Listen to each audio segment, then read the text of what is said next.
My name is Robert Tanner, and I was at Hickam Field in Hawaii on the 7th December 1941 when the Japanese bombed Pearl Harbor, unbeknownst to us.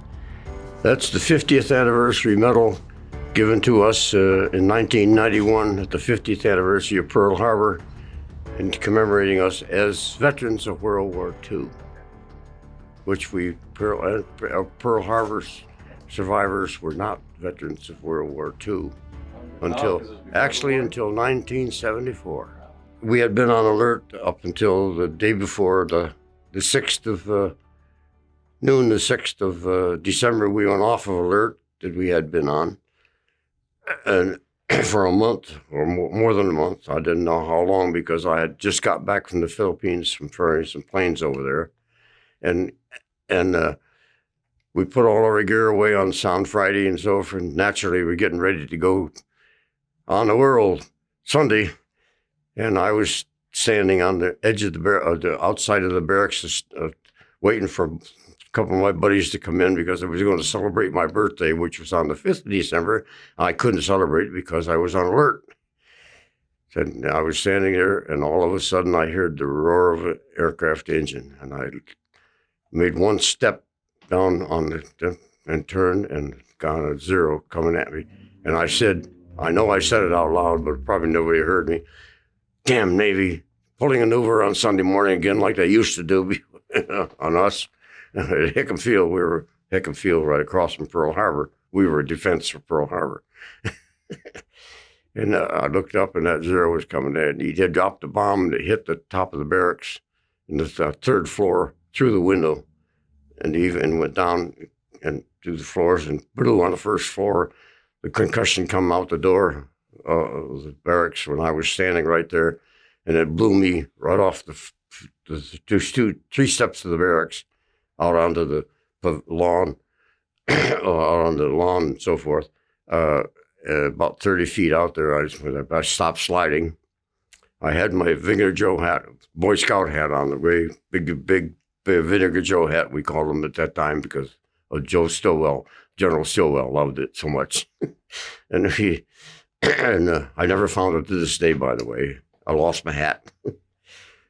and I was so lucky that the concussion knocked me down, and the zero was tracing at the same time, came through, and you can see the wall, the bullets on the barracks wall. Today, they're still there. They never took them off. Where I was standing, if I was standing, I'd have had the whole blast as he went through. And I come to, I was out for, I don't know, probably a minute or so. I don't know, not too long anyway.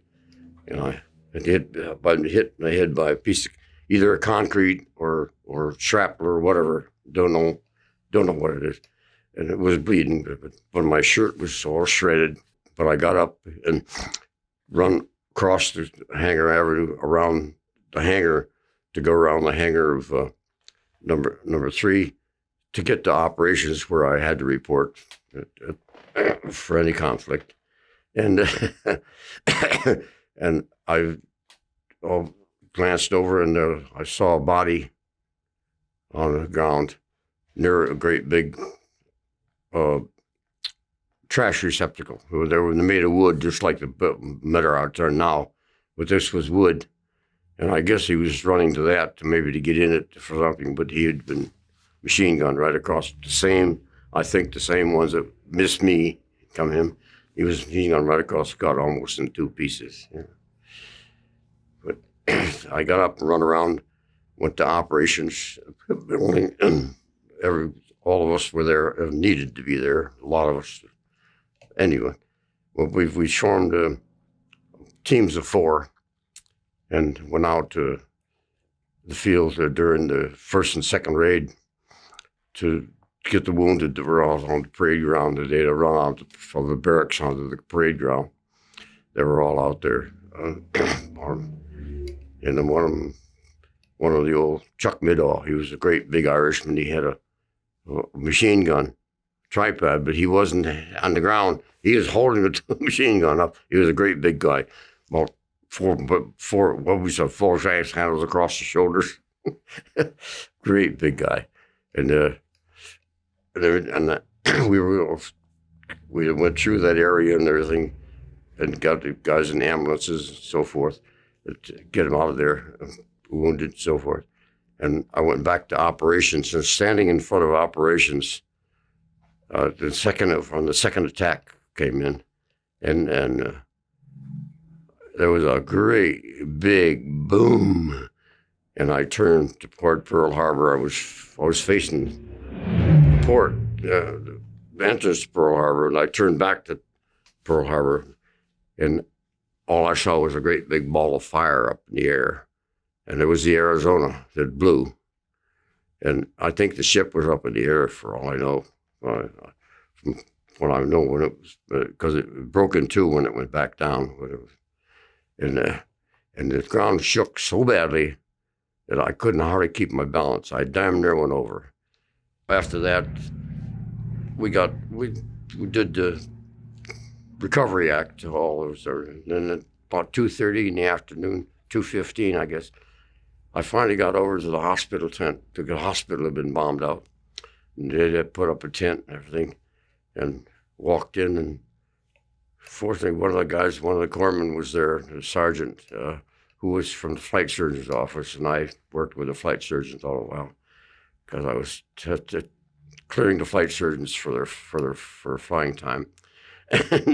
and I said, Fred, I got something here, and I didn't know it. In the meantime, he had reached over and got a bottle of methylate. But the methylate was a disinfectant, you know. And I didn't know. He grabbed and he poured that damn thing on my head.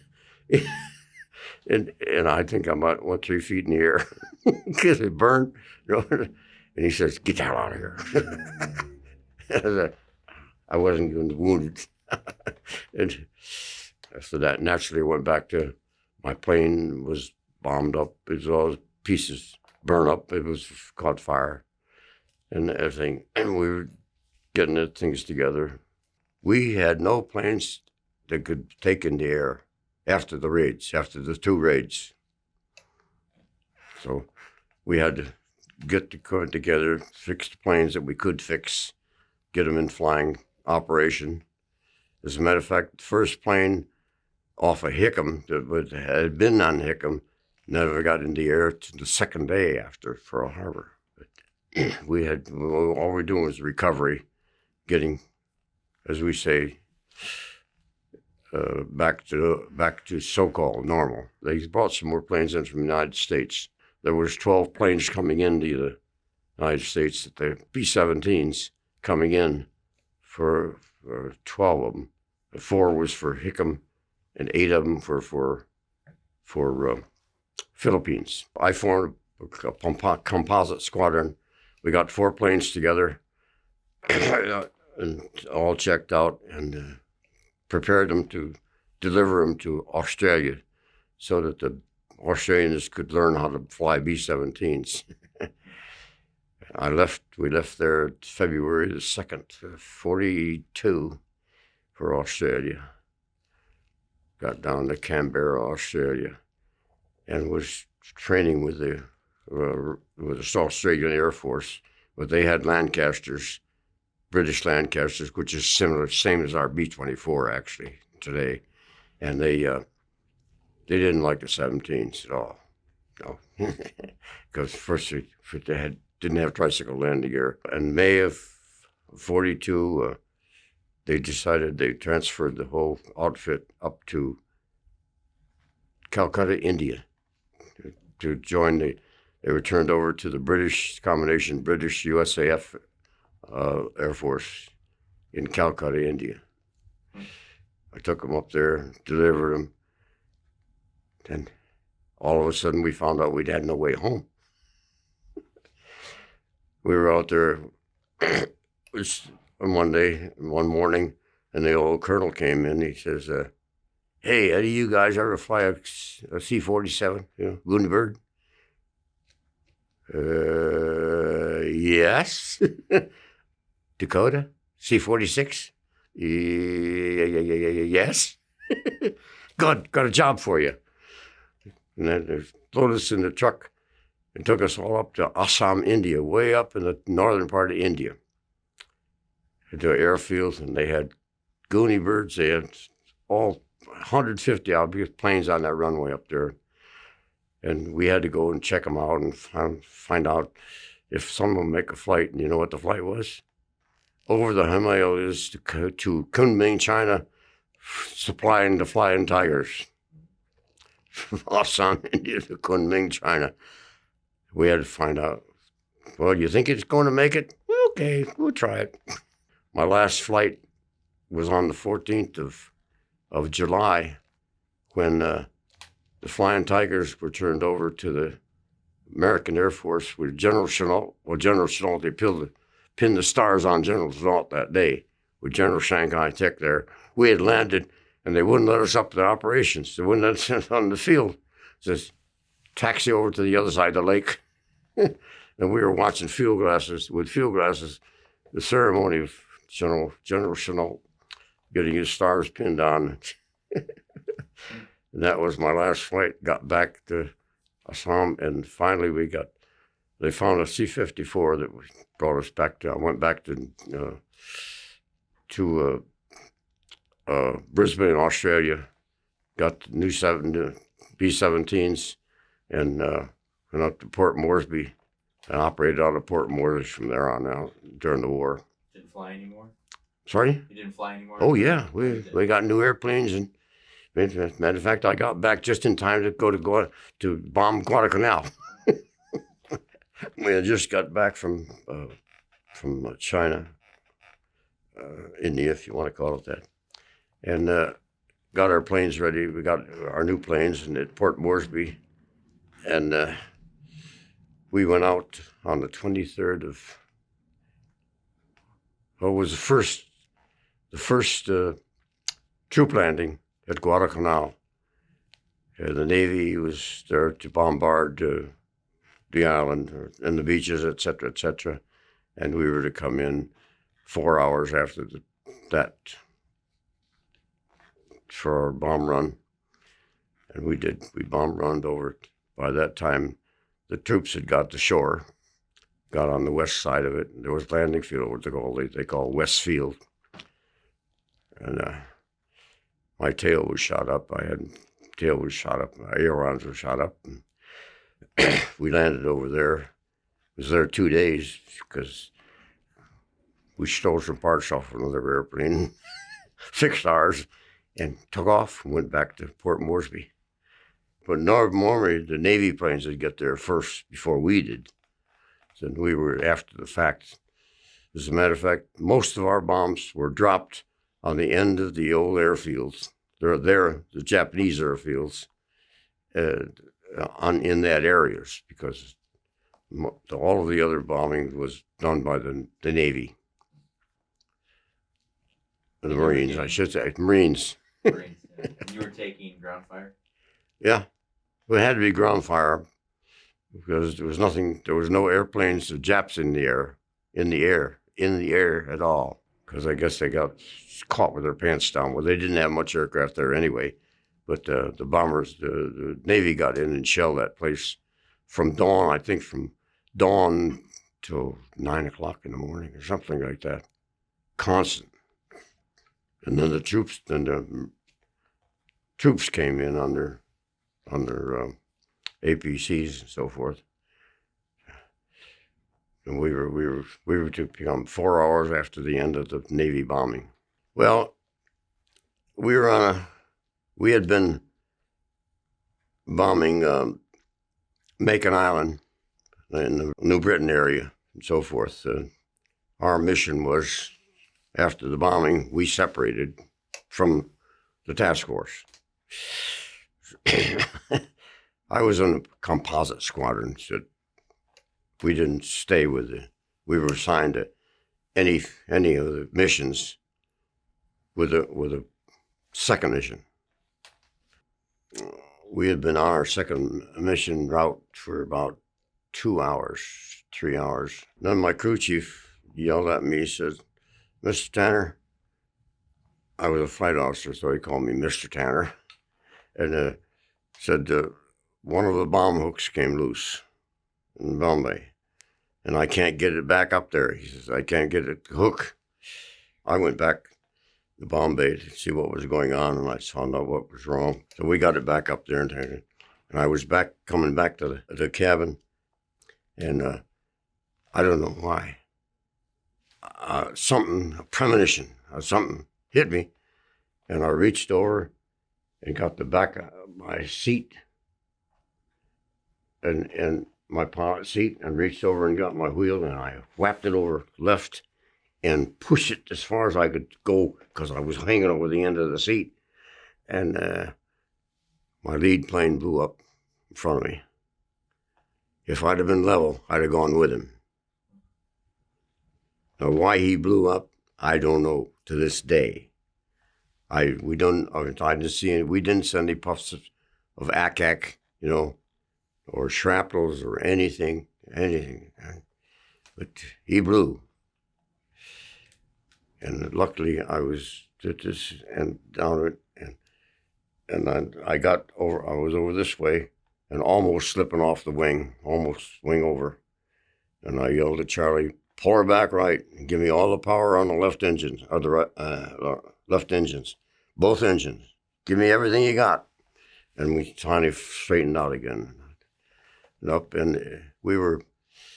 I had some shrapnel from something from the lead plane, got us. So I lost, after engines went out, 3 engines went out, actually in the end. 2 engines, two right engines went out. And then my outboard on the right came in. My number 1 engine, thank goodness, was running, and I had electric generators. And but I flew that thing. It was 790 miles back to the island of New Guinea, and I made it almost to the beach. I was running out of fuel and running out of power because I'd come down from, if I remember, we were flying about 13.5, 13.6 at that time when we got hit. And I kept that thing airborne